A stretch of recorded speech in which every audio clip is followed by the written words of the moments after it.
Oi pessoal, sejam bem-vindos à 13ª videoaula de circuitos 2 e nessa videoaula nós vamos ver sobre potência trifásica. Na videoaula de introdução a circuitos trifásicos, eu comentei que o que? Em circuitos monofásicos, o que acontece é que a potência instantânea, ela não é constante, ela fica sempre variando. Então se a gente tivesse, por exemplo, o motor conectado, o que acontece é que ele ia ficar forte e fraco, sempre nessa constante daqui, ó, sempre ficando mais forte e mais fraco ao longo do tempo. E essa é uma das vantagens dos circuitos trifásicos, né? Porque juntando as três tensões aqui, a gente vai ter uma tensão instantânea constante. E por isso, eu fiz esse aqui no GeoGebra, que vai mostrar aqui, ó. Se a gente só tivesse, por exemplo, a primeira fonte, a gente ia ter a nossa potência dessa forma daqui, ó. Sempre ficando mais forte, mais fraca ao longo do tempo. Para nossa outra fonte, a mesma coisa aqui, ó. Para nossa terceira, a mesma coisa. Só que quando a gente juntar os três, a gente for somar eles, a gente vai ter uma potência total, que é do circuito por inteiro. E olha aqui, ó. Ela fica constante perfeitamente. Ela nada mais é do que a soma das três potências instantâneas. Então o motor que estaria conectado nesse aqui, ele ficaria girando sempre a mesma velocidade o tempo inteiro. Mas agora que a gente viu sobre isso aqui, então, como que a gente faz para calcular a potência desse circuito aqui? O que acontece é que para a gente calcular a potência vai ser a mesma coisa. Aqui não vai mudar não. Se eu quiser calcular a potência dessa fonte daqui, que ela está fornecendo sobre essa parte daqui do circuito, eu vou fazer a mesma coisa. A voltagem dela vezes a corrente que está passando aqui por ela. Então, em outras palavras, isso aqui seria a nossa tensão de fase vezes a nossa corrente de fase. Isso aqui daria o quê? O módulo da minha potência aparente, ó. Ela seria isso aqui, ó. Se eu quiser calcular a potência em watts, o que acontece aqui é o quê? É só fazer isso daqui, né? Só que vezes o fator de potência, como a gente já viu na videoaula de potências, né? E se a gente quiser calcular a nossa potência reativa, vai ser a mesma coisa. Só que ao invés de multiplicar pelo fator de potência, que seria o cosseno, né, do ângulo, eu vou multiplicar pelo seno do meu ângulo. Mas essa potência daqui, ó, ela vai ser a mesma para essa fonte, para essa e para essa aqui, ó. Então o que acontece? Eu não preciso calcular ela 3 vezes. Eu posso calcular ela uma vez só e multiplicar por 3.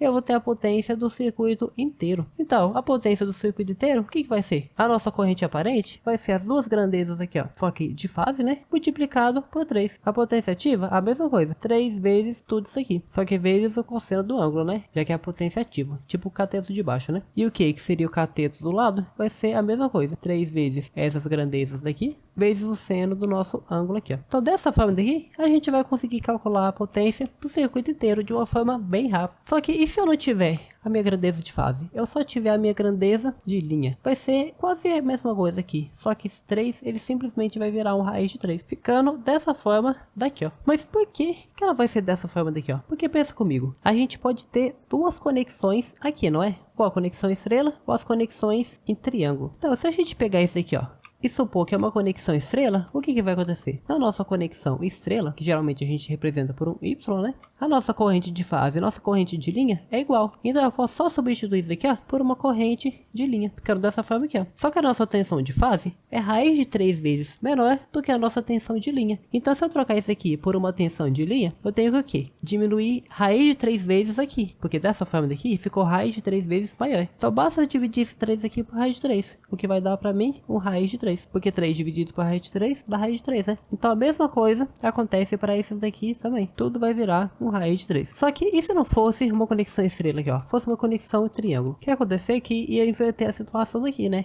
Na conexão em triângulo, a nossa tensão de fase e nossa tensão de linha são iguais. Então eu poderia fazer o quê? Só trocar aqui por uma tensão de linha e já daria certo, né? Mas a nossa corrente de fase é raiz de 3 vezes menor do que a nossa corrente de linha. Então a gente vai seguir o mesmo raciocínio. Se eu trocar aqui por uma corrente de linha, ela vai ficar raiz de 3 vezes maior. Então para evitar que isso aconteça, basta eu colocar uma raiz nesse 3 aqui, ó. Ou seja, dividir ele por uma raiz de 3, né? E 3 dividido por raiz de 3 dá raiz de 3. Mesma coisa a gente vai fazer para todos aqui então. E por isso que a gente chega nessas fórmulas aqui, ó. E da mesma forma que a gente viu lá em potências, o que acontece aqui? Nosso fator de potência continua sendo o nosso cosseno do ângulo. Só que ele pode ser representado dessa forma daqui também, que é a potência de P aqui, ó, dividido pela potência de S. Se eu fazer essa divisão daqui, ó, mesma coisa aqui, se eu tivesse o triângulo aqui, né, eu fizesse a divisão desse cateto aqui de baixo pela hipotenusa, porque esse cateto de baixo daqui é o meu P, essa hipotenusa daqui é o meu S. Se eu divido o cateto adjacente pela hipotenusa, eu vou ter o cosseno desse ângulo daqui, que é justamente o que esse daqui significa, né, o cosseno desse ângulo daqui. Então se eu fazer a divisão de P por S, eu vou achar o nosso fator de potência. Ou se não, se eu quiser, eu posso fazer do outro jeito, né, fazer o próprio cosseno seno do ângulo. Só que esse ângulo daqui continua sendo a mesma coisa. Vai ser o ângulo da nossa tensão de fase menos o ângulo da nossa corrente de fase. Então continua sendo a mesma coisa. Então, nosso ângulo é o ângulo da nossa tensão de fase menos o ângulo da nossa corrente de fase. Dessa forma a gente também acha o nosso ângulo. Com isso a gente já consegue calcular a nossa potência trifásica. Acaba que na prática aqui é quase que a mesma coisa, né? O que a gente mais vai ver de novo seria essas fórmulazinhas daqui, ó. Mas mesmo assim, qualquer dúvida que tiver, pode deixar nos comentários. Bons estudos e até uma próxima videoaula.